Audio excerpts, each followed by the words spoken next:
In this video, I'm going to show you how to divide complex numbers. Here we want to write this division 3 plus 2i divided by 2i in the form a plus ib. And right now this is not in the form a plus ib because we've got an imaginary unit I in the denominator.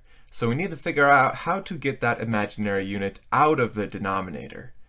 So let's just go ahead and write the fraction down again to start with, 3 plus 2i over 2i, and the idea is that we want to multiply by something on top and bottom by something over something so that this denominator here loses its I. We want the I to cancel out. We want the denominator to become real. So what should we multiply by on top and bottom to do this? Well, to cancel out that I, remember that I squared is just -1, so if we can get an I squared in the bottom, then that'll cancel out the I. So why don't we multiply by I over I, and then that should come out all nice. And let's see what happens there. So the denominator then becomes 2i squared, and we'll simplify that in the next round. The numerator becomes 3i plus 2i squared. And since the I squareds are all equal to -1, this is just 2 times -1 on the bottom, and then on the top we've just got 3i and then plus 2 times -1. So the result there is that on the bottom we just have -2, and the top we have 3i minus 2. Okay, so now we can just break up this fraction over the denominator. Let's write 3i over -2 and then plus -2 over -2. We'll simplify a little bit. So this is like -3/2 I, and then plus -2 divided by -2 is just 1. And just switch that around. So 1 plus -3/2 I. So there we have it. This is our final form here. We've got a is equal to 1, and then b is equal to -3/2. Now, before we go on, just note that when that imaginary part is negative, we usually write that as a minus sign instead of a plus and negative. So the conventional way to write this result then would just be 1 minus 3/2 I. So just keep in mind that when there's a minus there, the b is negative. Okay, so here's another example. This is a little bit more complicated because now we've got a full complex number on the denominator here. Instead of just imaginary part, we also have a real part to it. But bottom line is we still want to write this fraction 1 plus 2i over 2 plus 5i in the form a plus ib. So we want to get it to have the same form as last time. Right now it's not in that form because we've got an I in the denominator. Okay, so how do we do this? Well, why don't we try what we did last time? So last time we started with that fraction. Let's write it down again. 1 plus 2i over 2 plus 5i, and then we just multiplied by I over I to cancel out that I in the bottom.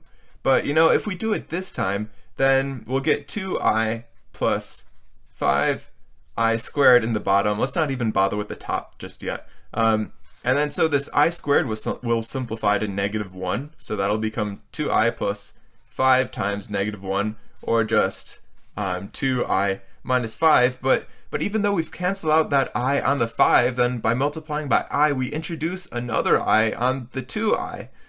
So that's not really going to help us at all. So this approach is not going to work for this problem.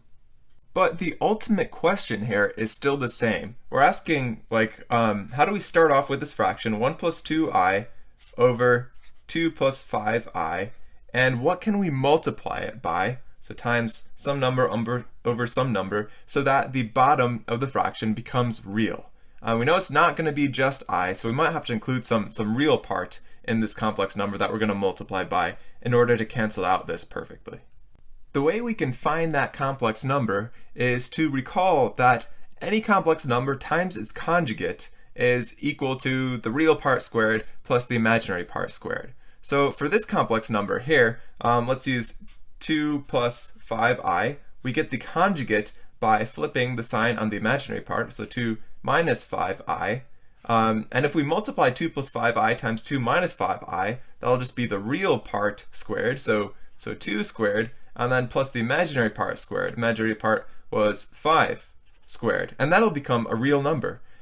So this is going to be the idea that we're going to use here. We're just going to multiply by that conjugate 2 minus 5i. That's what we're going to multiply on top and bottom. So let's go ahead and write that down. 2 minus 5i over 2 minus 5i, and then we'll go ahead and simplify that.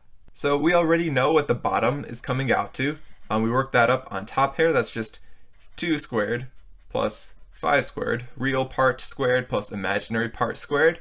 And then on the numerator, we're going to have to FOIL this. So we've got 1 times 2 is 2, and then 1 times negative 5i minus 5i, and then 2i times 2, so plus 4i, and then 2i times negative 5i, so negative 10i squared.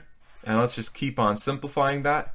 So on the top we'll have 2, and then minus 5i plus 4i, that's just minus I, and then minus 10i squared. I squared is just negative 1, so this turns into a plus 10 term. And that's all over 2 squared is 4, plus 5 squared is 25.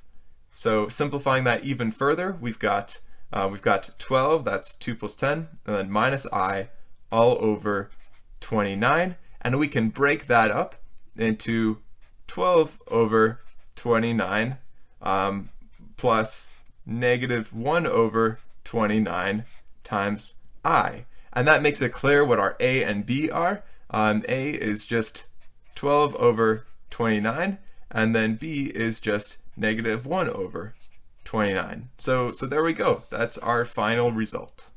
Awesome. So now we see how to use the complex conjugate to write complex fractions in the form A plus IB. In the future, we'll also see how the complex conjugate relates to the roots of a quadratic equation.